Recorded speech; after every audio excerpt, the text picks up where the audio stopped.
Hello, and welcome back to Critical Reactions with your host, Bryan. Today we are going to be doing a Patreon Picks, which means that one of my Patreons tells me what they want me to listen to, and I check it out. No exceptions, no rules, no guidelines. You tell me what to do, and I'll see what I can do about giving you a reaction to a song. That's what we do around here. We react to music. This one comes from Michael Morris. Says apologies for the late play. I had to do some thinking. Narrowed it down to Hawk Mileage. So today we're going to be checking out the song Hawk. Nope, the song Mileage. Let me double check this. Yep, the song Mileage by Hawk. Alright, let's see what this one's all about. This is a band group. They're not in the spreadsheet yet, so that's always interesting. We get a lot of those from these Patreon picks. Stuff that's, not even requested at all. So let's go. Keep straining, I know my training. You keep your head in the clouds and you drown. The rock can fight me, I see the lightning, and I don't give a fuck about a crowd.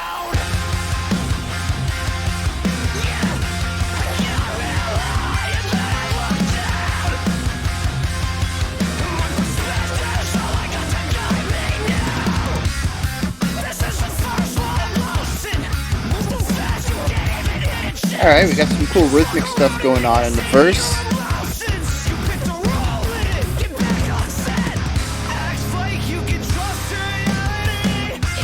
That was cool.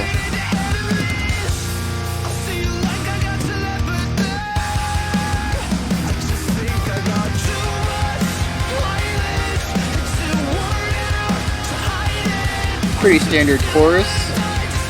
16th note or 8th note. One of the two chords.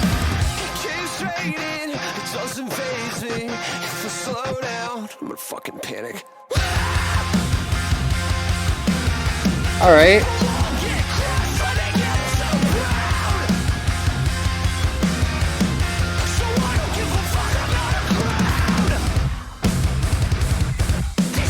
Alright, bit of a heavy breakdown.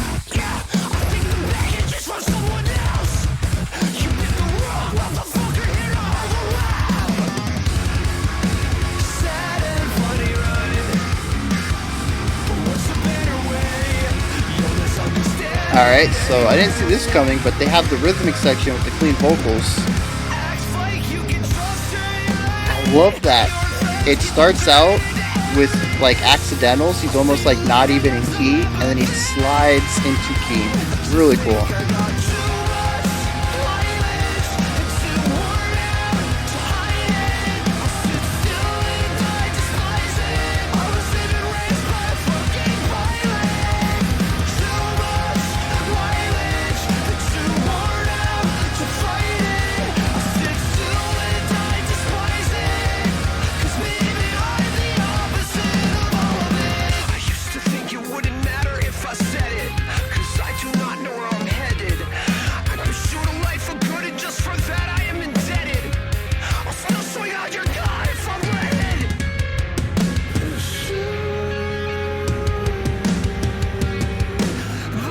Very cool kind of way to bring it down a bit.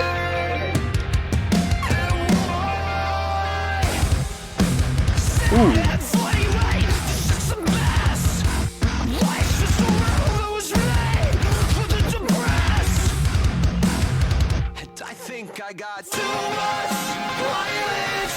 Alright. Oh, I thought we almost had like a restrained version of the chorus there.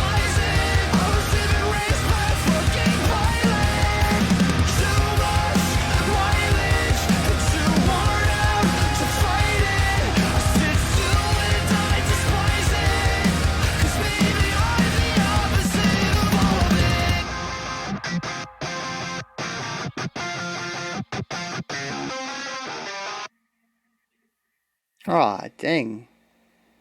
What a way to end that. A little upset. Wrong way. Alright. So yeah, I dig that. It's a pretty standard, what'd you call that? Like punk, post-hardcore, maybe even metalcore, I think? I don't know. all three of those things kind of sound the same to me. I don't really know like where the subgenre gets divided up. Um, we got some really cool like rhythmic ideas permeating throughout the breakdown and some of the verses with the harsher lyrics. They don't really have a really great sense of melody. A lot of the times when we get more melodic lines, it's delivered by the vocalist. The guitarists are either doing heavy, like what most people would consider rhythm guitar, playing chords. The only time that the guitars tend to lead is when they're doing heavy rhythmic ideas. Um, so that's okay. I mean, it's not. You gotta have everybody's got their own strengths and weaknesses. Um, I kind of wish there was some more melodic guitar stuff happening. I think there's a little bit of some of that shining through in the restrained section when they kind of brought it all down. The guitar started to play a bit more of a melody line. I'd like to see that more shine through, especially maybe not necessarily during the rhythmic sections, because I think it would take the intensity away from the sharp syncopation of it all. But maybe more so, even just in the verse, just having a nice counterpoint to the vocals, I think would really elevate those sections. Because right now you have some really interesting things happening in the heavy sections.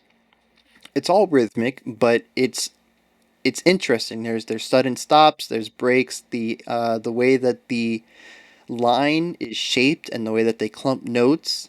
It's all. I mean, there's you can't just sit back and I mean you could just sit back and just chill to the beat of the drums or whatever, but if you actually like listen to the guitars, you're going to end up trying to memorize the pattern, and in memorization of the pattern you're actually going to be learning um, subconsciously how they created that rhythm. So yeah, they do some really cool stuff there. But then when we get into stuff like the verse, nope, when we get into the chorus, it's literally just eighth note not necessarily power chords, eighth note chords underneath the singing, and underneath a lead melody, and that is not as interesting. It does the job well. It provides context and um, contrast to the heavy rhythmic parts, but it doesn't perform its own job exceptionally well. It does basically the baseline of what its job is.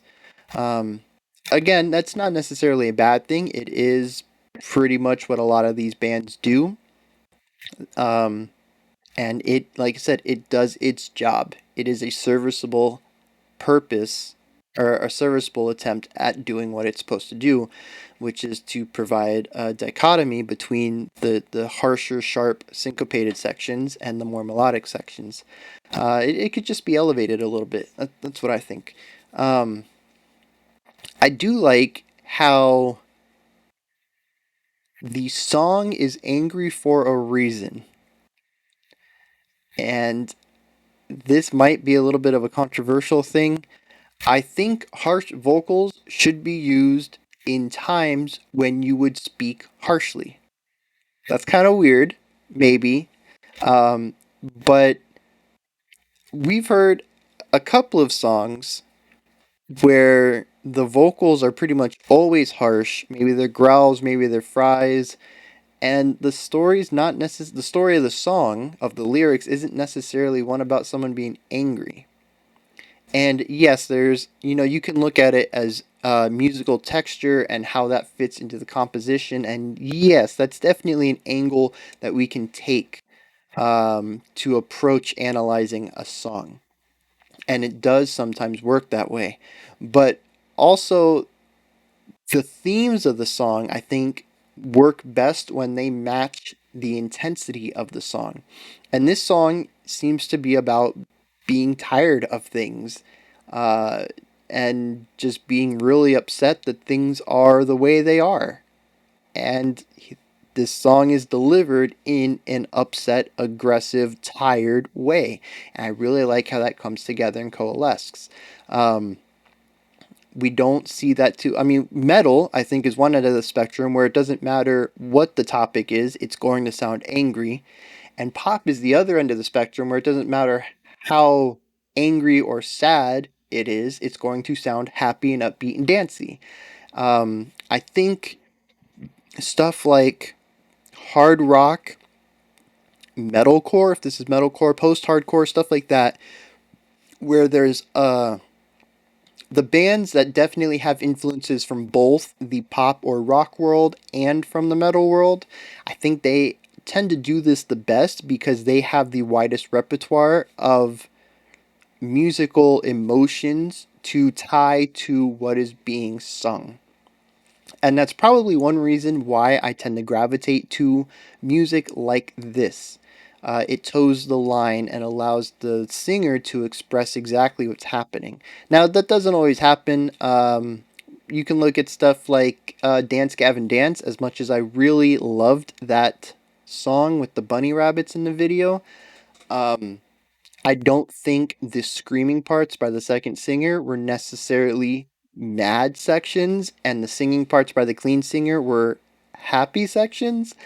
So it's not a hard, fast rule where lining up the themes of your music with the delivery is going to make me enjoy or, enjoy your song, or not doing it's going to make me disenjoy, not enjoy your song. But it always elevates. If the song comes together and the themes are coming together, it's just going to be that much better of a delivery. And I think that's what sets this song specifically above other more, I don't want to say more generic, but other songs in this genre. If it is metalcore, post-hardcore, whatever, genre this is. Um, it sets it apart for me because the themes and the delivery are matching. And I also like how the song is about him being fatigued. He basically says, I have too much mileage. I have too much life on my hands. Uh, and because of that, I'm tired of the things I've seen and stuff like that. That's kind of what I'm getting. And I like how there are these dips, like the bridge, where it all kind of calms down. And there's a little bit of almost pensiveness, calm, true fatigue. Like we just can't keep this energy up any longer. And and then you find the energy to go back to being angry, and that's where the outro comes in. But it's just like this dip, this fatigue, like true tiredness. I really like how that came through. So yeah, Mileage by Hawk. Pretty good song. Pretty good song. Definitely more of what I'm interested in. Well, not necessarily. Definitely more of the stuff I tend to listen to when I want to just turn my brain off. Um, and I guess this is called metalcore, so I guess metalcore is my go-to genre when when I just want to chill to some music. But I definitely enjoy how everything lined up in this one. It kind of elevates it a bit for me. This is where you guys come in, though. Hit me up in the comments. What did you think? Hawk has not been requested at all, so is this a new band for a lot of you? What did you think of it? Are you going to be checking out more of their tracks? Was it not something you're interested in? You let me know. I mean, you just put it down in the comments. That's how conversations are started. I've seen a lot of really cool conversations where people are discovering bands outside of the channel, two or three people talking about stuff they enjoy, and that's what the channel's about. Sharing music and kind of broadening everybody's scope on what music is out there. So, yeah, I love when that happens. Always try to participate in the comments if you can, constructively, obviously. We don't need any sort of negativity down there, but I really like seeing people share music with each other. It's really fascinating why I made the channel so we can do this. Um, while you're down there in the comments, you can like, subscribe, and ring the bell. All three of those things help my channel out immensely. You can also check out my Twitter or my Patreon. Those links are in the description. And I will be back tomorrow with the penultimate, I love that word, the penultimate episode for this week's theme, which is, Brian's favorites, of course. And yeah, that's about it. Until then, you guys stay safe out there and have a fantastic morning, afternoon, or evening whenever you choose to watch my videos.